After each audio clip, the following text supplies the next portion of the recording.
Hi hello YouTube friends, ఎలా ఉన్నారు? బాగున్నారా? Welcome to VS family blogs. ఇప్పుడే కనుక ఫస్ట్ టైం మా ఛానల్ చూస్తున్న వాళ్ళైతే ప్లీజ్ లైక్ చేసి షేర్ చేసి సబ్స్క్రైబ్ చేసుకోవడం మాత్రం మర్చిపోవద్దు. ఇప్పుడు ఫుల్ వర్షం వస్తుందండి. వేడిగా పాప్కార్న్ చేస్తున్నాము.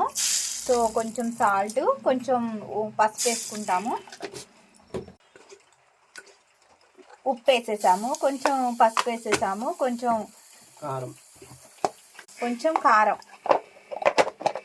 టేస్టీగా ఉంటుందండి. ఇప్పుడు ఆల్రెడీ మనం మొక్కజొన్న పేలాలు ఎక్కువ పల్లెటూర్లలో చేలో వేస్తారండి. సో అవి పేలాల మొక్కజొన్నలు మనం ఇంట్లో వేయించుకున్న కాడికి కొనుక్కునే వాటికి చాలా డిఫరెన్స్ ఉంటుంది. ఇవైతే చాలా టేస్ట్ ఉంటాయి అన్నమాట. చూడండి, చాలా చిన్నగా ఉంటాయి ఇవి.